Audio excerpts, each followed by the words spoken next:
மறுபடியும் வேற ஒரு மியூசிக் டைரக்டரோட ஒர்க் பண்ண முடியுமாங்கிறதே எனக்கு ஒரு சந்தேகம் ஆயிடுச்சு. அந்த அளவுக்கு ஒரு டார்லிங் தான் அவர் டி இமான். இங்கே பேசும்போது சொன்னாங்க A centre, B centre, C centre வரைக்கும் அவர் கவர் பண்ணுவார்னு. எனக்கு தெரிஞ்சு அவர் டி சென்டர் வரைக்கும் கவர் பண்ணுவார். அதனால தான் அவர் பேர் டி இமான்னு வச்சாங்க.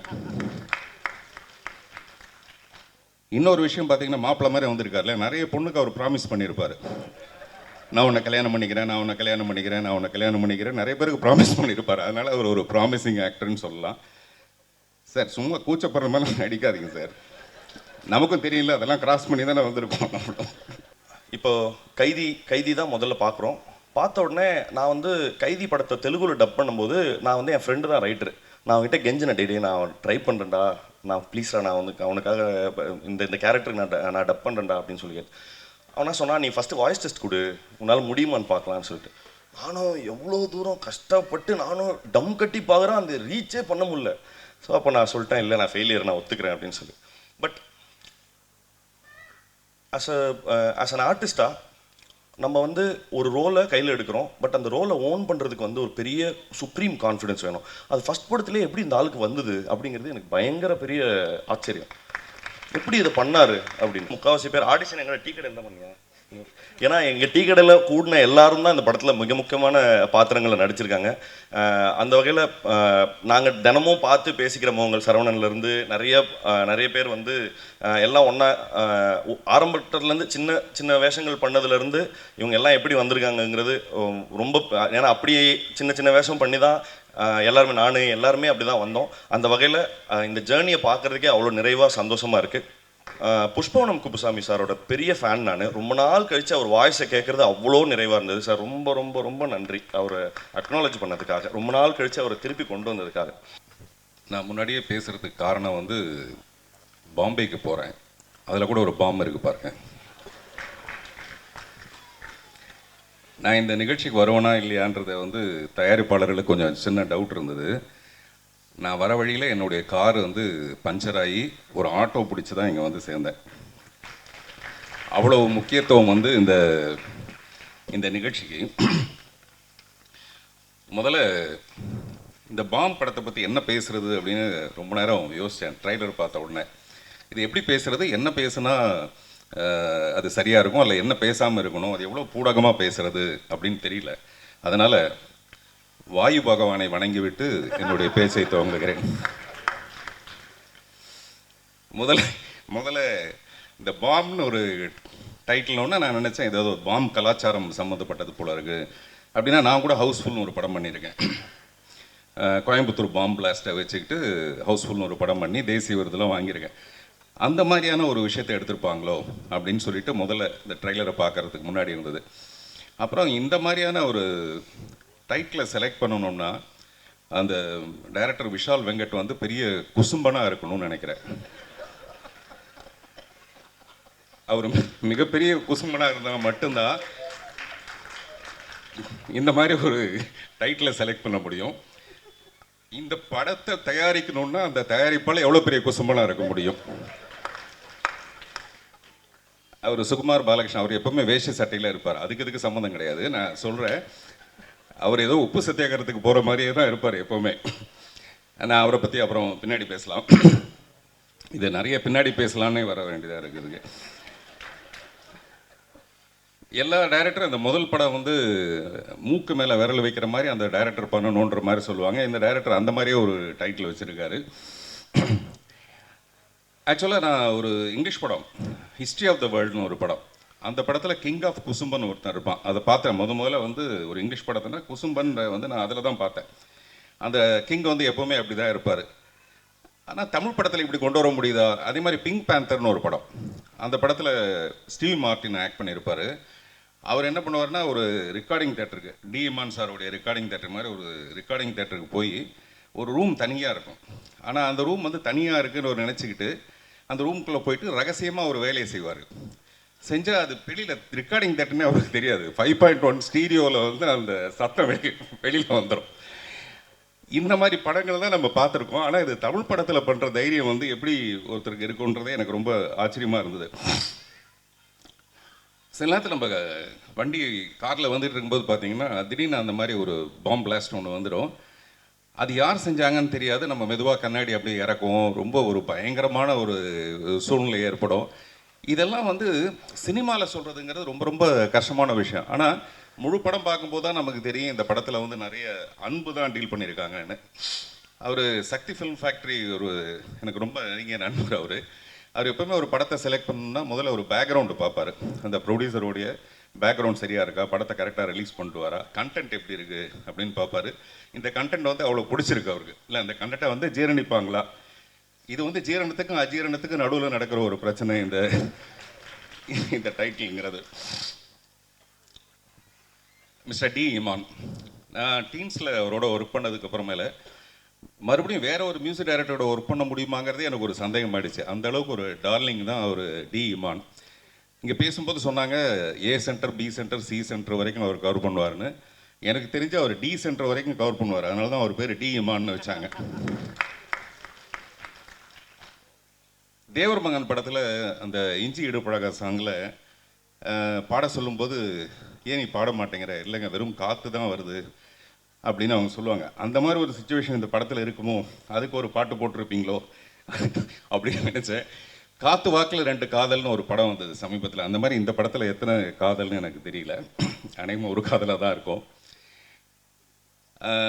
ப்ரொடியூசரை பற்றி சொல்லணுன்னா அவர் மிஸ்டர் சுகுமார் பாலகிருஷ்ணன் வந்து அவர் தான் ப்ரொடியூசர்னு பேர் போட்டிருக்காரு தவிர அது முழுக்க முழுக்க போய். இந்த படத்தோட ப்ரொடியூசர் வந்து சதா சுகுமாரன். நான் ஏதோ பேரை தப்பாக சொல்ல நினச்சிக்காதீங்க, கரெக்டாக தான் சொல்லுவேன் நான். ஆமாம், ஏன்னா அவர் மிஸ்டர் சுகுமார் வந்து என்கிட்ட பேசும்போது சதா அவங்க பேரை பற்றி தான் சொல்லிட்டு இருப்பார். அதனால் அது சுதா கிடையாது, வெறும் சதா சுகுமார். அது உங்களுக்கு தெரியாதுங்க. மேடம் வந்து அப்படி ஒரு டேஸ்ட்டுங்க. மேடம் வந்து அது மேடம் தாங்க எல்லாத்தையும் டிசைட் பண்ணுவாங்க. மேடம் தான் உண்மையிலேயே எல்லார் வீட்லையும் மேடம் தான் டிசைட் பண்ணுவாங்க. ஆனால் அது தைரியம் இல்லை ஒரு ஆம்பளைக்கு சொல்கிறதுக்கு. அதனால் மேடம் தான். மேடம் சிரிக்கிறது பெரிய விஷயம் இல்லை. இன்னமும் கல்யாணம் ஆகி இத்தனை வருஷம் கழிச்சு இன்னும் அவர் சிரிச்சிட்டு இருக்காருன்னா டெஃபினட்டாக அதுக்கு காரணம் வந்து இந்த படத்தில் நடித்த ஒரு மிஸ்டர் காளி வெங்கட்டு, நிறைய பேர் எல்லாருமே வந்து ரொம்ப கஷ்டப்பட்டு ஒரு நிலைக்கு வந்திருக்காங்க. அந்த நிலைக்கு காரணமாக அவர் விஷால் வெங்கட்டுக்கு வந்து பாராட்டுகள். இதில் நிறைய பேருக்கு வந்து முக்கியமான பாத்திரங்கள் கொடுத்ததுக்கு. மிஸ்டர் அர்ஜுன் தாஸ் வந்து எனக்கு தெரிஞ்சு நான் கமல் சாரை ரொம்ப ரசிச்சிருக்கேன். சின்ன வயசுலேருந்தே நான் வந்து சினிமாவுக்கு வரதுக்கான இன்ஸ்பிரேஷன் வந்து கமல் சார் தான். இது நிறைய மேடையில் சொல்லியிருப்பேன். சமீப காலமாக இப்போ வந்திருக்க நடிகர்கள்லேயே என்ன ரொம்ப இன்ஸ்பயர் பண்ணுறது வந்து Arjun Das. Very promising actor. Promising ஆக்டர்னா அவர் ரொம்ப சிறப்பான ஒரு நிலைக்கு வருவாருன்றது வேற. இன்னொரு விஷயம் பார்த்தீங்கன்னா மாப்பிள்ளை மாதிரி வந்திருக்காருல, நிறைய பொண்ணுக்கு அவர் ப்ராமிஸ் பண்ணியிருப்பார். நான் உன்னை கல்யாணம் பண்ணிக்கிறேன், நான் உன்னை கல்யாணம் பண்ணிக்கிறேன், நான் உன்னை கல்யாணம் பண்ணிக்கிறேன், நிறைய பேருக்கு ப்ராமிஸ் பண்ணியிருப்பார். அதனால் அவர் ஒரு ப்ராமிசிங் ஆக்டர்னு சொல்லலாம். சார் சும்மா கூச்சப்படுற மாதிரி நடிக்காதீங்க சார். நமக்கும் தெரியல, அதெல்லாம் கிராஸ் பண்ணி தானே வந்திருக்கோம் நம்மளும். நீங்கள் குட் பை டாக்லி பார்த்தீங்கன்னா எல்லாரும் வந்து அஜித் சாரை ரசிச்சிட்டு இருக்கும்போது நான் நினைக்கிறேன் அஜித் சார் படம் பார்க்கும்போது அர்ஜுன் தாஸை ரசிச்சிருப்பாருன்ட்டு. ஏன்னா அப்படி ஒரு காம்படிஷன், அப்படி ஒரு பியூட்டிஃபுல்லாக பண்ணியிருந்தார் அந்த படத்தில். நான் பொதுவாக கதை எழுதினேன்னா வந்து ஹீரோயினை மட்டும்தான் கவனத்தில் வச்சுக்குவேன். இந்த ஹீரோயினுக்கு இப்படி ஒரு சீன் பண்ணலாமா அப்படின்ட்டு. பட் என்னுடைய கெட்ட நேரம் பாருங்கள், அர்ஜுன் தாஸை வச்சு நான் வந்து ஒரு படம் பண்ணலாமா அப்படின்னு. கெட்ட நேரம் நான் சொல்கிறது சந்தோஷத்தில் சொல்கிறேன். ஹீரோயின் எல்லாம் மறந்துட்டு ஒரு ஹீரோவை சென்டர் பண்ணி அர்ஜுன் தாஸை சென்டர் பண்ணி ஒரு படம் பண்ணலாமா. நான் அர்ஜுன் தாஸ்கிட்ட கூட நேற்று சொன்னேன் அதுக்கான வாய்ப்பு இருக்குது. இப்போவே அவர் சொல்கிறார் ஜூன் வரைக்கும் டேட் இல்லைங்கன்றாரு. இந்த படம் வந்ததுன்னா 27 ஜூன் வரைக்கும் டேட் இல்லைன்னு சொல்லுவார். சில நேரத்தில் தோற்று போனால் கூட பரவாயில்ல, நம்ம ஆசைப்படுறதுல ஒன்றும் பெரிய தப்பு இல்லை. அதனால் நான் கதை சொல்கிறேன். சிவாத்மிகா வந்து நான் சின்ன பையனால பார்த்துருக்கேன். இல்லை, அவங்க ரொம்ப சின்ன பொண்ணாக இருக்கும் போதுலேருந்து நான் பார்த்துருக்கேன். இந்த ஷாக் இருக்கு இல்லையா, அந்த ஷாக்காக தான் நான் அப்படி சொன்னேன். நான் ரொம்ப ஆசைப்பட்டேன் அவங்க டெஃபினட்டாக ரொம்ப சிறப்பான ஒரு நிலைமைக்கு வருவாங்க. அது இந்த படத்துக்கு அப்புறமேல வரும்போது சந்தோஷமாக இருக்கும். அதே மாதிரி பொதுவாக ஒரு படம் வந்ததுக்கு அப்புறமேல இந்த படத்தோட வெற்றியை பற்றி எல்லாரும் குசு குசுன்னு பேசுவாங்கன்னு நினைக்கிறேன். இந்த படம் நல்லா இருக்குது, டெஃபினட்டாக பாருங்கள் அப்படின்னு காதோட காது வச்சு குசு குசுன்னு பேசுவாங்கன்னு நான் நினைக்கிறேன். அதே மாதிரி சில படங்களை வந்து நம்ம அப்புறம் பார்த்துக்கலான்னு விடுவோம்ல, அந்த மாதிரி இந்த படத்தை பின்னால் பார்த்துக்கலான்னு விட்டுற வேண்டாம் யாரும். இந்த படம் உடனே வெற்றி அடைஞ்சதுன்னா, இப்போ கூட ஒரு சக்தி சார் சொன்னார் ஒரு பெரிய சேனல் ஒன்று தொடங்க போகிறாங்க. அதில் கூட பார்த்திங்கன்னா பெண்களுக்கு தான் முக்கியத்துவம். நான் முதல்ல சொன்னேன் இல்லைங்களா, அதே சதா கதை தான் அது. அதனால் பெண்களுக்கு தான் அதில் முக்கியத்துவம். இந்த ப்ரொடியூசர் வந்து நிறைய படம் பண்ணுவாங்க. அதுக்காகவாது டெஃபினட்டாக இந்த படம் வெற்றி அடையணும். அப்படி நிறைய படம் பண்ணும்போது பொதுவாக ஒரு படம் வெற்றி அடைஞ்சதுன்னா பார்ட் 1, பார்ட் 2, பார்ட் 3ன்னு எடுப்பாங்க இல்லையா? இந்த படத்தை பார்ட் 1, பார்ட் 2, பார்ட் 3 அப்படின்னு எடுப்பாங்க. நன்றி, வணக்கம். நான் கொஞ்சம் முன்னாடி கிளம்ப வேண்டியதாக இருக்குது. எல்லாருக்கும் நன்றி. தேங்க்யூ. இது சார். ஸோ அடுத்து யார் வந்து பேச போகிறேன்னா, இவரோட படங்களை நம்ம எல்லாருமே அவ்வளோ அழகாக ரசித்து பார்த்துருப்போம். இவரோட படத்தில் இருக்கிற கேரக்டர்ஸ் எந்த அளவுக்கு ரசிச்சிருக்கோமோ, இவர் கொடுக்குற இன்டர்வியூஸில் இவர் பண்ணுற கேரக்டர்ஸை அதை விட நான் எக்ஸ்ட்ராடனரியாக ரசிப்போம். அந்த அளவுக்கு எந்த இடமா இருந்தாலும் நம்மளை என்டர்டெயின் பண்ணிகிட்டே இருப்பார். So please let's put our hands together and welcome mister Manikandan அவர்கள்.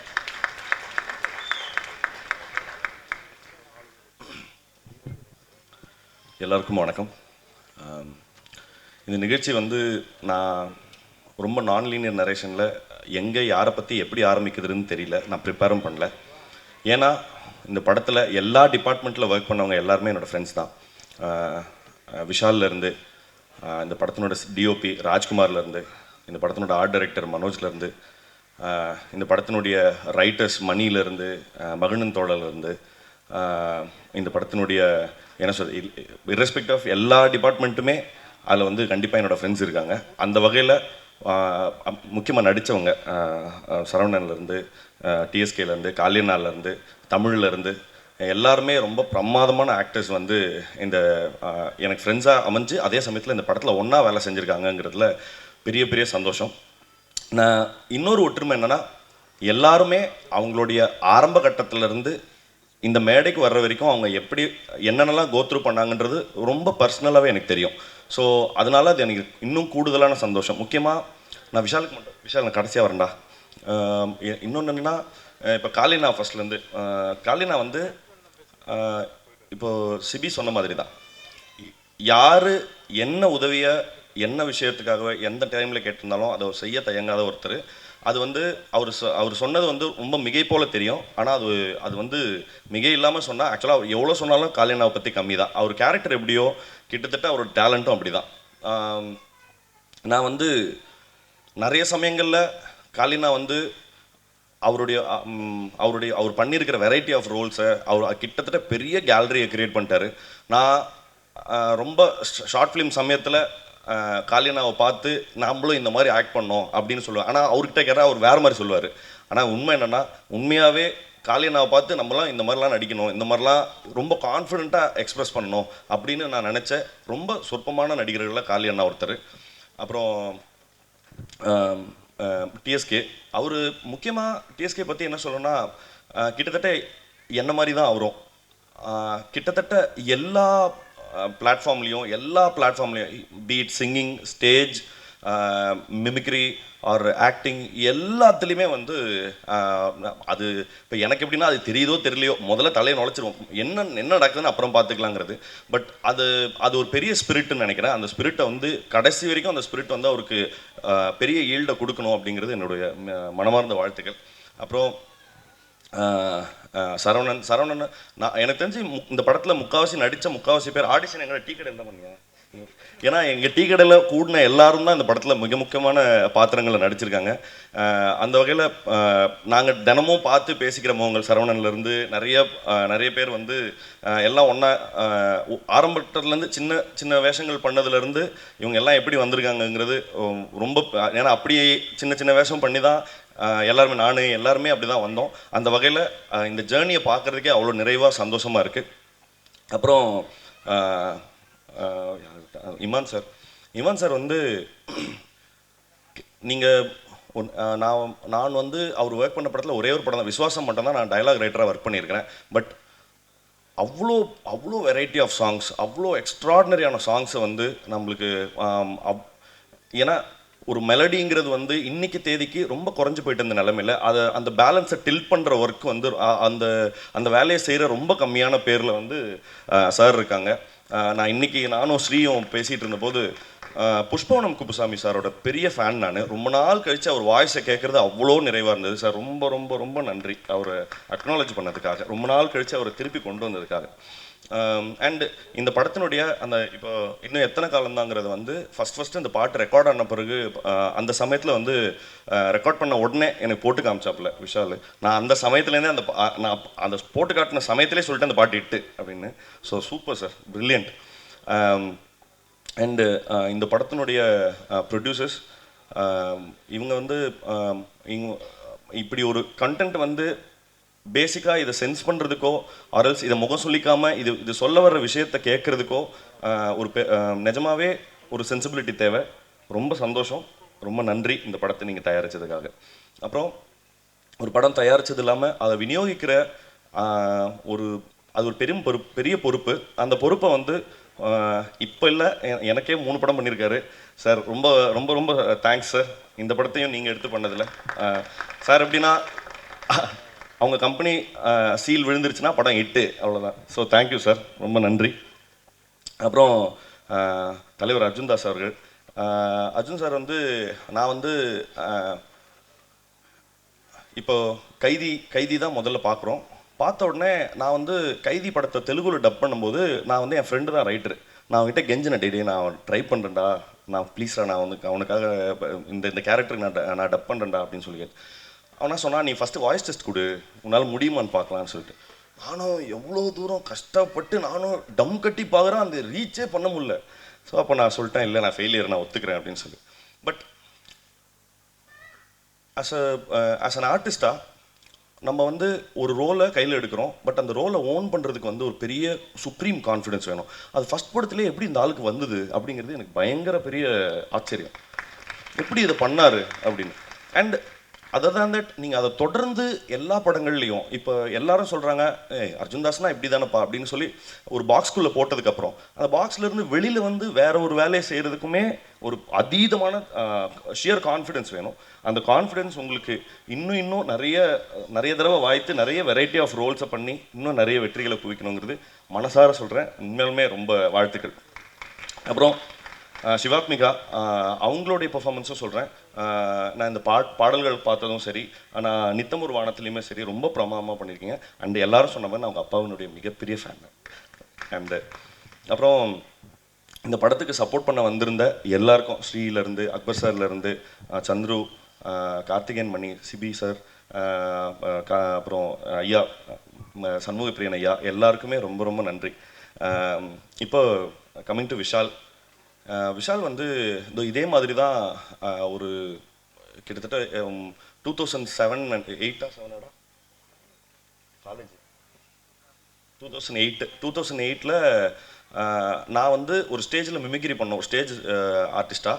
எனக்கு பதிலாக நான் அந்த சமயத்தில் எனக்கு செமஸ்டர் இருந்தது, எனக்கு பதிலாக மிமிக்ரி பண்ண அந்த ஸ்டேஜுக்கு போன தலைவர் வந்து விஷால் தான். ஸோ அன்னையிலேருந்து ஆரம்பிச்சிது. அப்புறமா எங்களுக்கு பெருசாக கான்டாக்ட் இல்லை. நான் வந்து அப்புறம் சினிமாவில் அசிஸ்டன்ட் டைரக்டராக அப்புறம் ரைட்டராக அப்படி போன போது ஒரு நாள் டீ கடைக்கு வந்து இதே மாதிரி தான் நின்னா. என்னடா அப்படின்னு கேட்டேன். நான் ஷார்ட் ஃபிலிம் பண்ண போகிறேன் அப்படின்னு சொன்னான்.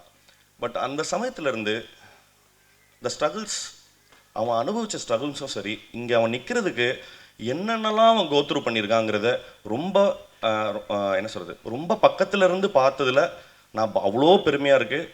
தனி ஆளாக இவ்வளோ பெரிய பேட்டில் நான் சொல்கிறது, இப்படி ஒரு சினிமா எடுத்து அரல்ஸ் இப்படி இந்த சினிமாவை ஒரு பேப்பர்லேருந்து ஒரு சினிமாவாக மாற்றினதுலேருந்து அவனோட கான்ஃபிடென்ஸும் அண்ட் அவனோட தைரியமும் எனக்கு மிகப்பெரிய இன்ஸ்பிரேஷன். வந்து நான் இது சும்மா மேடைக்காகலாம் சொல்ல, நான் எங்கள் ஃப்ரெண்ட்ஸ் கிட்ட பேசும்போதே இந்த பையன் படுறா அப்படின்னு சொல்லி நான் இவனை பற்றி ரொம்ப பெருமையாக, ஏன்னா எங்களுக்கு நான் மட்டும் இல்லை, என்னோடய ஃப்ரெண்ட்ஸ் எல்லாருமே சொல்லியிருக்காங்க, இவன் வந்து எலிவல்ல மாதிரி ஏதாவது நோண்டிகிட்டே இருக்கான் பாரு அப்படின்னு சொல்கிறது வந்து ஒரு நிச்சயமாக ஒரு பெருமையை போல்.